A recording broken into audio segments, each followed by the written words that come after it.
அனைவருக்கும் வணக்கம். இந்த வீடியோவில் என்ன பார்க்க போறோம்னா, பங்குச்சந்தையில பக்காவா லாபம் தீட்டுறதுக்கான 10 கட்டளைகள் என்னங்கிறத பற்றி தான் பார்க்க போகிறோம்.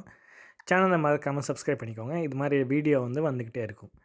நவீன வாழ்க்கை முறை மாற்றத்தால் முதலீட்டின் மூலம் பணவீக்க விகிதத்தை தாண்டி வருமானத்துக்கு வரி அனுகூலம் பெற நினைப்பவர்கள் நிறுவன பங்குகளில் முதலீடு செய்ய வேண்டிய கட்டாய நிலைக்கு தள்ளப்பட்டு இருக்கிறார்கள்.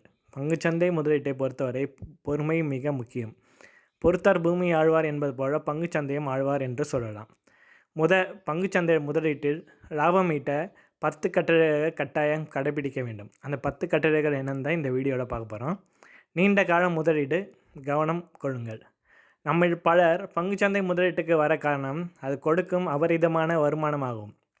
எந்த அளவுக்கு பங்குச்சந்தையில் அதிக வருமானம் கொடுக்கிறதோ அந்த அளவுக்கு அது ரிஸ்க்கும் இருக்கிறது. அதே நேரத்தில் அந்த ரிஸ்க் என்பது நீண்ட காலத்தில் பரவலாக்கப்பட்டு விடுகிறது. இந்திய பங்குச்சந்தையில் 10 ஆண்டுகளுக்கு மேற்பட்ட பங்கு முதலீட்டின் மூலம் இழப்புக்கு வாய்ப்பில்லை என ஆய்வு முடிவுகள் தெரிவிக்கின்றன. நீண்ட காலத்தில் இந்திய பங்குச்சந்தை ஆண்டுக்கு சராசரியாக 15% அளவுக்கு வருமானம் கொடுத்து வருகிறது.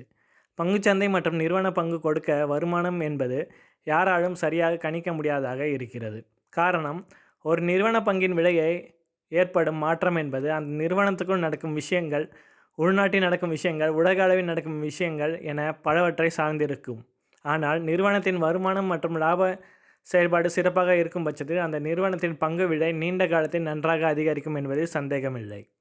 பங்குச்சந்தையில் லாபம் பார்க்க சூத்திரமாக அனைவரும் சொல்வது குறைந்த விலையில் வாங்கி அதிக விலையில் விற்பதாக இருக்கிறது. ஆனால் இது நடைமுறையில் சாத்தியமில்லை. உண்மையை சொல்வதெனில் சந்தையில் பங்கின் விலை ஏற்ற இறக்கத்தை கணிப்பது அவ்வளவு சுலபமில்லை. அதே நேரத்தில் சிறப்பாக செயல்பட்டு கொண்டிருக்கும் நிறுவன பங்கின் விலை இடையில் ஏதாவது காரணங்களுக்கு இறங்கினாலும் நீண்ட காலத்துக்கு தொடர்ந்து ஏற்றம் கண்டு வரும். அந்த வகையில் நல்ல நிறுவனங்களை அடையாளம் கண்டு அதன் பங்கில் எப்போதெல்லாம் பணம் கிடைக்கிறதோ அப்போதெல்லாம் முதலீடு செய்து வர வேண்டும்.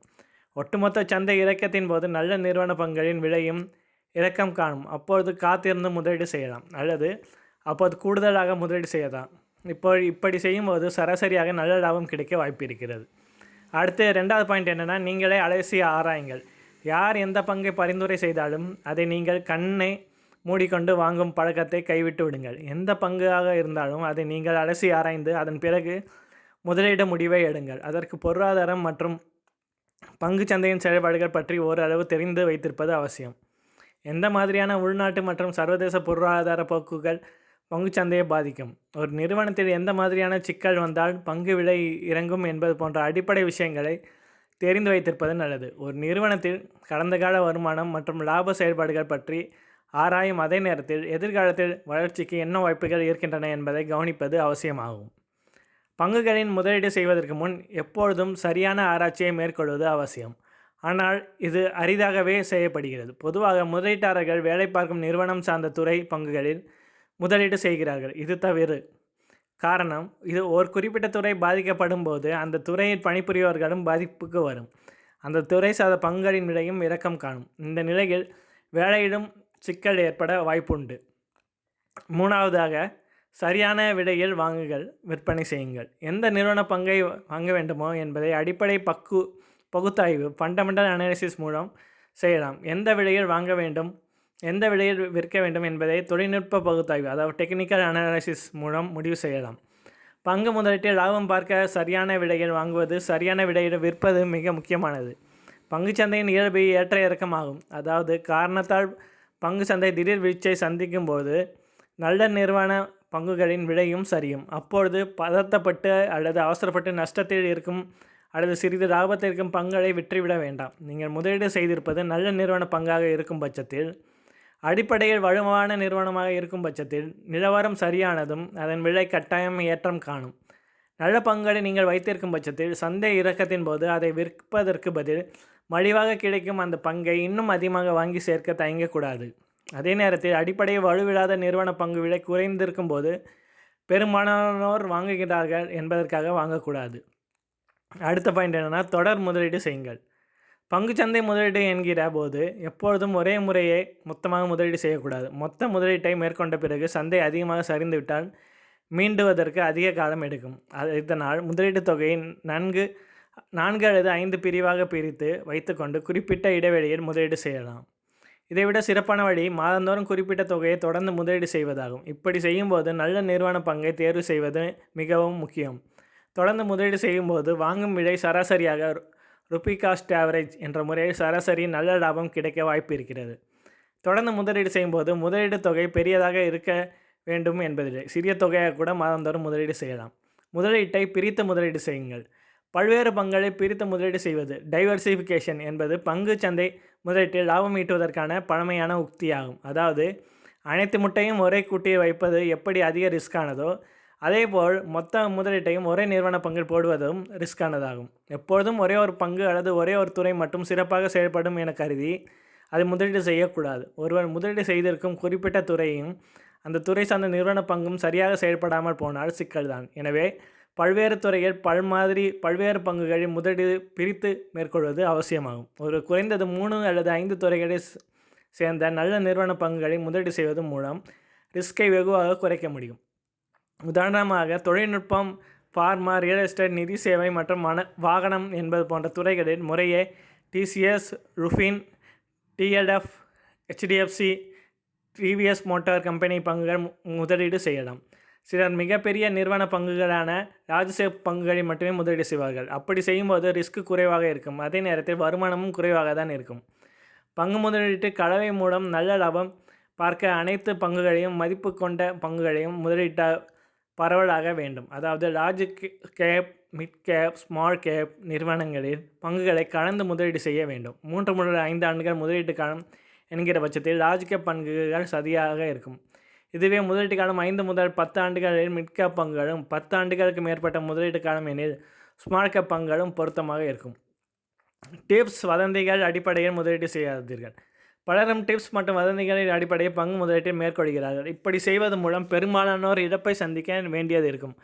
பங்குச்சந்தை முதலீட்டில் லாபம் பார்க்க இப்படிப்பட்ட விஷயங்களில் இருந்து விலகி இருப்பது மிக முக்கியமாகும். பொதுவாக பங்குச்சந்தையில் பெரும்பாலானோர் ஒரு பங்கில் முதலீடு செய்கிறார்கள் என்பதற்காக அந்த பங்கில் முதலீடு செய்ய வேண்டும் என்கிற அவசியமில்லை. அதாவது ஆட்டு மந்தை மனநிலை, ஹெர்ட் மென்டாலிட்டி செயல்படுவது சரியில்லை. அது உங்களின் மூலதனத்தை இழக்க வழிவகுக்கும். உலகின் தலைச்சிறந்த முதலீட்டாளர் வாரன் பஃபட் மற்றவர்கள் பேராசையுடன் இருக்கும்போது பயப்படுங்கள், மற்றவர்கள் பயப்படும் போது பேராசையோடு இருங்கள் என்று கூறியிருப்பது இங்கே கவனிக்கத்தக்கதாகும். அதாவது மற்றவர்கள் பங்கின் விலையை துரத்தி கொண்டு போய் அதிக விலையில் முதலீடு செய்யும்போது விலகி இருங்கள். விலை குறையும் போது மற்றவர்கள் பயத்தில் விற்கும்போது முதலீடு செய்யுங்கள் என்பதாகும். நிறுவனங்களின் ஃபண்டமெண்டல் அனாலிசிஸ் மற்றும் பங்குகளின் டெக்னிக்கல் அனாலிசிஸ் கூடுதல் கவனம் செலுத்தவும். இவற்றை கற்றுக்கொள்ள முயலவும். அப்படி இல்லை எனில் இந்த இரண்டிலும் திறமையான இருப்பவர்கள் உதவியை நாடுவது மூலம் பங்குச்சந்தை முதலீட்டில் நல்ல லாபம் பார்க்க முடியும். நிறுவனங்களின் வணிகத்தை கவனிங்கள். நீங்கள் முதலீடு செய்யும்போது நிறுவனத்தின் வணிகத்தை முழுமையாக புரிந்து கொள்ளுங்கள். அதன் பிறகே அந்த நிறுவன பங்கில் முதலீடு செய்யுங்கள். உலகில் வெற்றிகரமாக முன்னணி முதலீட்டாளர்களின் ஒருவரான வாரன் பஃபட் இப்படித்தான் முதலீடு செய்திருக்கிறார். நிறுவனத்தின் வணிக மாடல் மற்றும் உக்தி சிறப்பாக இருக்க வேண்டும். மேலும் எதிர்காலத்திலும் அந்த நிறுவனம் சிறப்பாக செயல்படும் விதமாக அதன் தயாரிப்புகள் மற்றும் சேவைகள் இருக்க வேண்டும். மேலும் நிதி நிலையில் மிகவும் வலிமையாக இருப்பது நல்லது. கடன் இல்லாத நிறுவனமா என்று கவனியுங்கள்.